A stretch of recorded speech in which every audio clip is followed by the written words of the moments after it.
வணக்கம் நண்பர்களே. திமுக நிர்வாகியால் பாதிக்கப்பட்ட அண்ணா பல்கலைக்கழக மாணவி காவல் நிலையத்தில் அளித்த எஃப்ஐஆர் கசிந்த விவகாரம் பெரும் பரபரப்பை ஏற்படுத்தி வருகிறது. அதற்கு எதிராக தமிழக பாஜக தலைவர் அண்ணாமலை முதல் நாளே மிக கடுமையான கருத்துக்களை வெளியிட்டிருந்தார். அவர் மீடியாக்களை சந்தித்த போது தன் மீது நடந்த பாலியல் அத்துமீறல் குறித்து மாணவி அளித்த முதல் தகவல் அறிக்கை மிக மோசமாக உள்ளது. கொஞ்சம் கூட அதில் ஒரு கண்ணியமே இல்லை. எந்த ஒரு காவல்துறையை சார்ந்தவர்களும் இப்படி ஒரு எஃப்ஐஆர் போட மாட்டார்கள். குறிப்பாக அந்த மாணவிதான் இந்த குற்றச்செயலுக்கு காரணம் என்பது போலவே அந்த எஃப்ஐஆர் உள்ளது.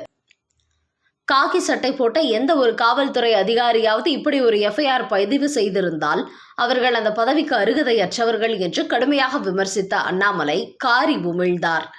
இப்படி அவர் விமர்சித்த அடுத்த நாளே சென்னை போலீஸ் கமிஷனர் அருண் மீடியாக்களை சந்தித்தார். அப்போது நாங்கள் பதிவு செய்த எஃப்ஐஆரை குற்றம் என்று சிலர் சொல்கிறார்கள். ஆனால் அந்த மாணவி என்ன சொன்னாரோ அதை தான் நாங்கள் குறிப்பிட்டுள்ளோம்.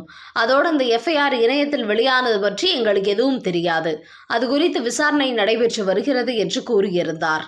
அதையடுத்து காவல் நிலையத்தில் அளிக்கப்பட்ட ஒரு எஃப்ஐஆர் எப்படி இணையத்தில் லீக் ஆனது, காவல்துறையில் என்ன நடக்கிறது என்று பலரும் கடுமையான விமர்சனங்களை முன்வைத்தார்கள். இந்த விவகாரம் இப்போது நீதிமன்றம் வரை சென்றுவிட்டது. குறிப்பாக மாணவிக்கு ஏற்பட்ட இந்த கொடுமைக்கு எதிராக இந்த வழக்கை சென்னை உயர்நீதிமன்றம் தாமாக முன்வந்து எடுத்து விசாரித்து வருகிறது. இந்த நிலையில்தான் நேற்று அண்ணா பல்கலைக்கழகம் சார்பில் வழக்கறிஞர் ரவீந்திரன் என்பவர் நீதிமன்றத்தில் ஆஜரானார். அப்போது அவர் கூறுகையில், பாதிக்கப்பட்ட எங்களது மாணவி பக்கம் எப்போதுமே பல்கலைக்கழகம் இருக்கிறது. அண்ணா பல்கலைக்கழகத்தில் 988 கேமராக்கள் இருந்த போதிலும் அதில் 849 தான் செயல்படுகிறது. மாதந்தோறும் கேமராக்களை சரிபார்க்கிறோம் என்றாலும் அவ்வப்போது பல கேமராக்கள் வேலை செய்வதில்லை என்றாலும் தற்போது அவை செய்யப்பட்டு பலத்த பாதுகாப்பு போடப்பட்டுள்ளது. பாதிக்கப்பட்ட அந்த மாணவி எங்கள் பல்கலைக்கழகத்திலேயே படிப்பை தொடர்வார். அவருக்கு அனைத்து உதவிகளும் செய்து கொடுக்கப்படும் என்று வழக்கறிஞர் தெரிவித்தார். இதையடுத்து நீதிபதி அந்த மாணவிக்கு இடைக்கால நிவாரணமாக 25 லட்சம் வழங்க உத்தரவிட்டதோடு அவரிடத்தில் தேர்வு கட்டணம், கல்வி கட்டணம் என எதுவும் வசூலிக்க கூடாது, அவருக்கும் அவரது பெற்றோருக்கும் சரியான பாதுகாப்பு கொடுக்க வேண்டும் என்றும் அண்ணா பல்கலைக்கழகத்திற்கு உத்தரவிட்டார். அதையடுத்து மாணவி குறித்து எஃப்ஐஆரில் காவல்துறை குறிப்பிட்டிருந்தது சட்டப்படி தவறானதாகும். குறிப்பாக அவர்கள் வெளியிட்டிருந்த எஃப்ஐஆரில் கண்ணியமான வார்த்தைகள் இடம்பெறவில்லை.